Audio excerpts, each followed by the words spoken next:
Good morning, students. Let's start our new chapter, Human Eye and Colorful World. First जो हमारा इसमें topic रहेगा human आई ही होगा. ठीक है, तो फर्स्ट हमारी पहले हम इसकी जो हमारी ह्यूमन आई की डायग्राम होती है पहले उसको डिस्कस करेंगे. देन ह्यूमन आई करेंगे, वर्किंग ऑफ ह्यूमन आई करेंगे, power of accommodation, near point, far point, defects करेंगे. ठीक है, तो 3 डिफेक्ट्स हैं, बस इतना ही करेंगे, बाकी हम नेक्स्ट क्लास पे करेंगे. तो फर्स्ट हमारा जो है डायग्राम देखते हैं आई की. तो ये हमारी आई की डायग्राम है. आपको ये अपनी कॉपीज़ में पेंसिल से साफ साफ नीट एंड क्लीन बना के, ठीक है, with label diagram. Okay, then send it me. ठीक है, अब देखिए ये हमारी ह्यूमन आई है. सफेरिकल बॉल की तरह ये होती है हमारी. ठीक है, तो इसके जो मेन जो होते हैं पार्ट्स हैं वो हमें यहाँ पे लिखे हुए हैं. तो इसमें एक होता है लेंस. ठीक है, ये है हमारा लेंस. लेंस कैसा होता है आपका, जैसे पिछले चैप्टर में आपने किया है, तो यहाँ से आपको पता चल जाएगा कि आपकी लेंस की शेप क्या है. ठीक है, कन्वेक्स लेंस है ये हमारे पास, कन्वेक्स लेंस है. फिर उसके बाद हमारे पास एक प्यूपिल होता है. उसके बाद हमारे पास ये कॉर्निया है, आयरस है, सिलेरी मसल है. ठीक है, स्क्लेरोटिक लेयर है, रेटिना है, अब ऑप्टिक नर्व है. ठीक है, यही हमारे मेन होते हैं, मतलब कि ज़्यादा ज़रूरत आपको इनको ही याद रखने की है क्योंकि ये हमारी फ़िज़िक्स है, बायो नहीं है. तो इसलिए हमें इतना डीप नहीं जाना, जो मतलब मेन है. ठीक है, जिनके ऊपर क्वेश्चंस आ जाते हैं 1 मार्क क्वेश्चन या फिर वगैरह वगैरह. ठीक है, हमें वही ये ज़्यादा करने हैं. ज़्यादा इसमें हमें डायग्राम या फिर कह लो कि ज़्यादा डीप नहीं जाना है क्योंकि ये बायो नहीं है हमारी. ठीक है, फर्स्ट हम बात करते हैं कॉर्निया की. कॉर्निया क्या होता है ये, ठीक है, सबसे आउटर मोस्ट लेयर जो होती है आई की उसको हम बोलते हैं कॉर्निया. मैक्सिमम रिफ्लेक्शन जो होती है, जैसे कि जितनी भी लाइट आपकी आएगी आई पे स्ट्राइक करेगी, वो सबसे ज़्यादा रिफ्लेक्शन कौन फेस करता है, कॉर्निया फेस करता है. सारी लाइट कॉर्निया पे पड़ेगी ना. ठीक है, उसके बाद जो ये कॉर्निया होता है ये हमारी इंटरनल इंजरीज से भी बचाता है. ठीक है, ये जो होती है वाइट कलर की लेयर होती है हमारी आई पे, ट्रांसपेरेंट लेयर होती है कॉर्निया. ठीक है, और जो स्क्लेरोटिक लेयर है जो यहाँ पे नहीं दिया हुआ, ठीक है, स्क्लेरोटिक लेयर यहाँ पे आएगा. ये स्क्लेरोटिक लेयर होती है, ये जो वाइट होती है. ठीक है, आगे तो लेंस होता है, जो बाकी पार्ट बचता है वाइट वाइट जो होता है वो स्क्लेरोटिक लेयर होती है. ठीक है, तो अब उसके बाद कॉर्निया के बाद आ जाता है प्यूपिल. प्यूपिल क्या होता है, पहले हम आइरस की बात करते हैं. देखो ये होता है साइड में आइरस, ये जो होता है ये बीच में है प्यूपिल. ठीक है, इसके जो आस साइड में है वो होगा पूरा का पूरा आइरस. जो आइरस होता है वो आपकी आई को कलर देता है. ठीक है, डिफरेंट कलर्स जो भी होते हैं आई के वो किसकी वजह से होते हैं, आइरस की वजह से. ठीक है, साइड में आइरस होता है. ठीक है, जो कलर होता है, जैसे कि आपने कईयों की आइज़ देखी होंगी जिनकी कलर्ड आइज़ होती हैं उनमें हमें साफ साफ प्यूपिल और आइरस दिख जाता है. जो कलर्ड आइज़ होती है, जैसे कि अगर ब्लू कलर की आइज़ लें हम, तो साइड में ब्लू होता है और बीच में क्या होता है, ब्लैक होता है. जो साइड वाला होता है वो क्या होता है, आइरस, और जो ब्लैक होता है उसको हम बोलेंगे प्यूपिल. प्यूपिल एक होल की तरह होता है. ठीक है, ब्लैक होल. जो आइरस होता है उसमें कलर होता है, और जो प्यूपिल होता है वो अपना जो होता है साइज़ भी एडजस्ट करता है अकॉर्डिंग टू जो प्यूपिल है. जैसे कि अगर आपकी ज़्यादा लाइट आ रही है, ये ब्लैक आइज़ पे मैक्सिमम पता नहीं चलता, जो कलर्ड आइज़ होती है उनमें दिख जाता है. अगर आप ज़्यादा लाइट में जाते हैं तो आपका प्यूपिल का साइज़ जो होता है छोटा हो जाता है. ठीक है, आइरस का बड़ा हो जाता है. और जब आप अंधेरे में जाते हैं तो आपके प्यूपिल का साइज़ क्या हो जाता है, इंक्रीज़ हो जाता है. ठीक है, उसके बाद होता है स्क्लेरोटिक लेयर आ जाती है, नहीं सॉरी सिलेरी मसल आ जाता है. जो सिलेरी मसल होता है वो है आपका, ये सिलेरी मसल है.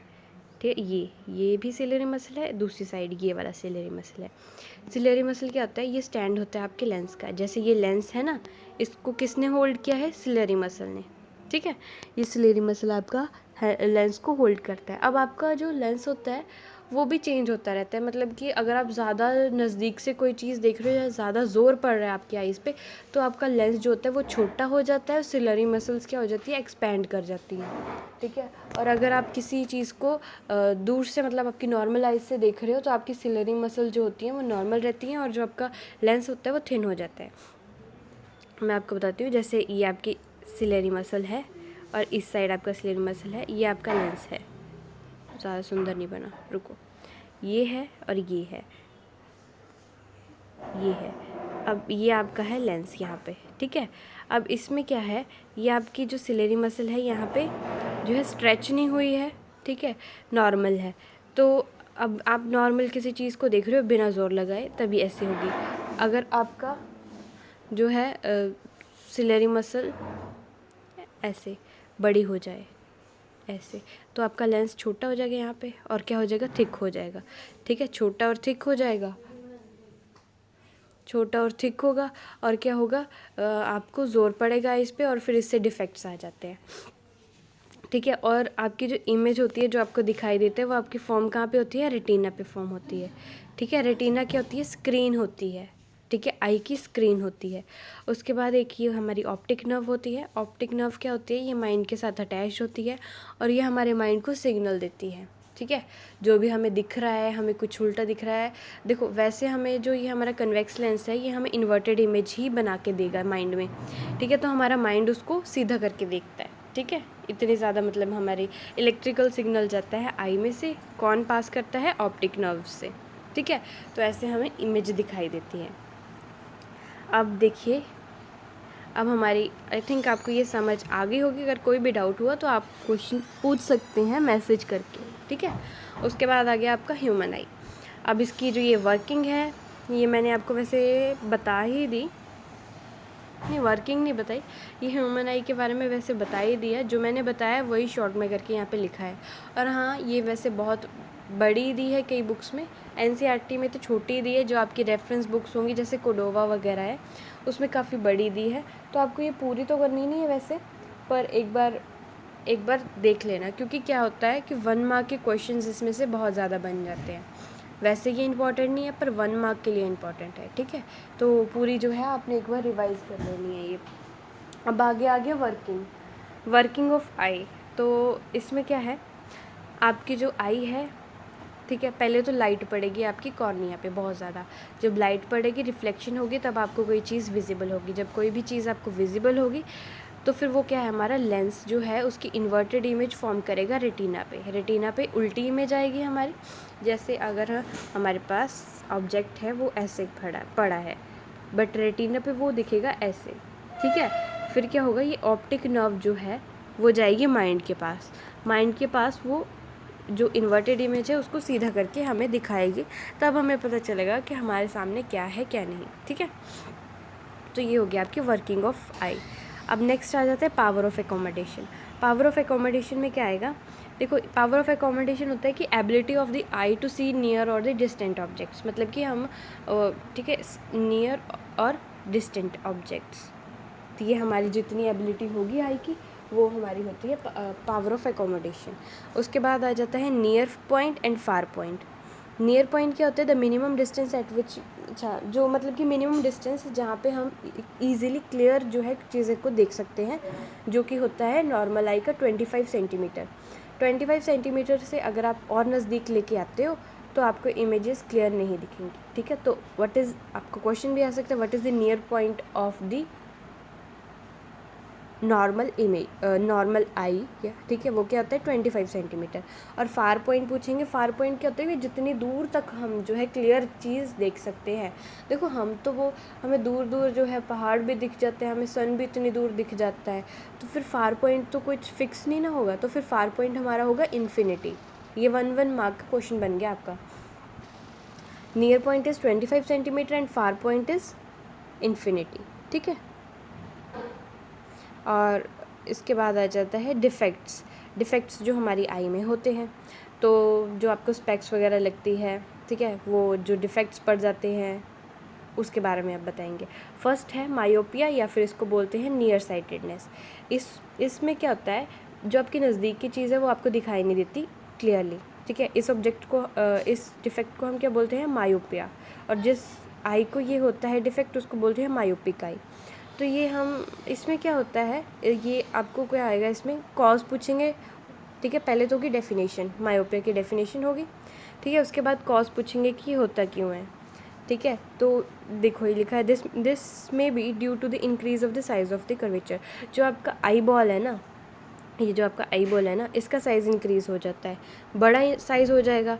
तब क्या होगा, रेटिना शिफ्ट हो गया पीछे। जब आपका रेटिना पीछे चला गया बट आपकी इमेज बन रही है आगे, रेटिना पे इमेज बन नहीं रही, तो वो ऑप्टिक नर्व के ज़रिए आपके ब्रेन तक सिग्नल नहीं जा रहा, तो आपको समझ ही नहीं आएगा कि लिखा क्या है। ठीक है, तो फिर इस और क्या होता है, आई बॉल इंक्रीज़ हो गया या फिर उसकी फोकल लेंथ जो है वो इंक्रीज़ हो जाती है। ठीक है, या फिर यहाँ पे लिखा है increase the curvature of the eye. ठीक है, तो ये दो होते हैं जिसकी वजह से, दो कॉज है जिसकी वजह से आपकी आई को मायोपिया हो जाता है।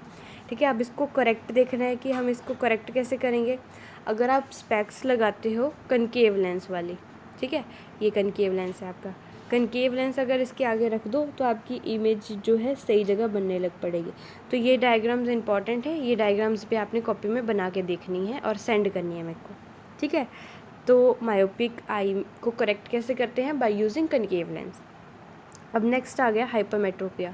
हाइपरमेट्रोपिया में क्या होता है, आपको दूर की चीज़ नहीं दिखती, नज़दीक की दिखती है। ठीक है, तो इसमें क्या होता है, देखो उसमें क्या था, आपकी आई बॉल का साइज़ इंक्रीज़ हो गया, बट इसमें क्या है, आपकी आई बॉल का साइज़ जो है डिक्रीज़ हो जाता है, रेटिना आगे आ जाता है और इमेज पीछे बनती है।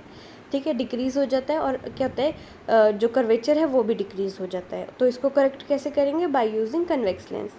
समझ आया, इनको यूज़ करके हम अपनी जो है आई को करेक्ट कर लेते हैं। आपकी अब आपको ये पता चल गया कि जिनको नज़दीक का नहीं दिख रहा उसकी आई को क्या हुआ है, मायोपिया है उसको, और वो करेक्ट, अगर उसको जो स्पेक्स लगी वो कौन सी है, नज़दीक का नहीं दिख रहा, स्पेक्स लगी कौन सी है, कनकेव लेंस की बनी हुई स्पेक्स है उसकी। ठीक है, लर्न आपको एक ही करना है, दूसरा बिल्कुल उससे ऑपोजिट है, कंफ्यूज नहीं होना। अगर आप दोनों लर्न करोगे ना तो कंफ्यूज हो जाओगे। एक बार जस्ट रीड करनी है दोनों, एक रख लो दिमाग में, दूसरा बस उसके ऑपोजिट है। Diagram neat and clean pencil के साथ बनाओगे और एरोज़ पूरे अच्छी तरह से एरोज़ भी लगाओगे उसमें। ठीक है, और लास्ट डिफेक्ट हमारे पास आ जाता है प्रेस बायोपिया। प्रेस बायोपिया क्या होता है, ओल्ड एज डिफेक्ट भी इसको हम बोलते हैं। ठीक है, जब ओल्ड मतलब कि पीपल्स जब ओल्ड हो जाते हैं लोग, तब उसमें क्या होता है कि उसकी सिलेरी मसल की जो फ्लेक्सिबिलिटी है वो जो होती है डिक्रीज़ हो जाती है। ठीक है, जिस सिलेरी मसल क्या है, स्टैंड ऑफ द लेंस। ठीक है, फिर वो प्रॉपर जो है वर्क नहीं कर पाती। ठीक है, इसीलिए जो है प्रेस बायोपिया हो जाता है। इसमें क्या होता है, नियर बाय ऑब्जेक्ट्स क्लियरली दिखते हैं but do not able to see the distant objects. ठीक है, तो इसको हम फिक्स कैसे कर सकते हैं, इसको भी हम बाय यूजिंग कन्वेक्स लेंस इसको फिक्स कर सकते हैं। ठीक है, ये डिफेक्ट्स हो गए हमारे, और ये हमारे काफ़ी क्वेश्चंस इस टॉपिक में से बन जाएंगे आपके। और डायमीटर भी पूछ लेते हैं आई का कितना होता है, तो 2.3 सेंटीमीटर आपका आई का डायमीटर होता है। ठीक है, और ये आपको अच्छे से अब अपनी बुक्स में जो भी आपके पास रेफरेंस बुक है, ठीक है, उसमें से देख लेने हैं। बहुत इजीली आपको सब क्लियर हो जाएगा। ये काफ़ी है आपको 1 वीक के लिए ये टॉपिक्स। ठीक है, ओके, थैंक यू।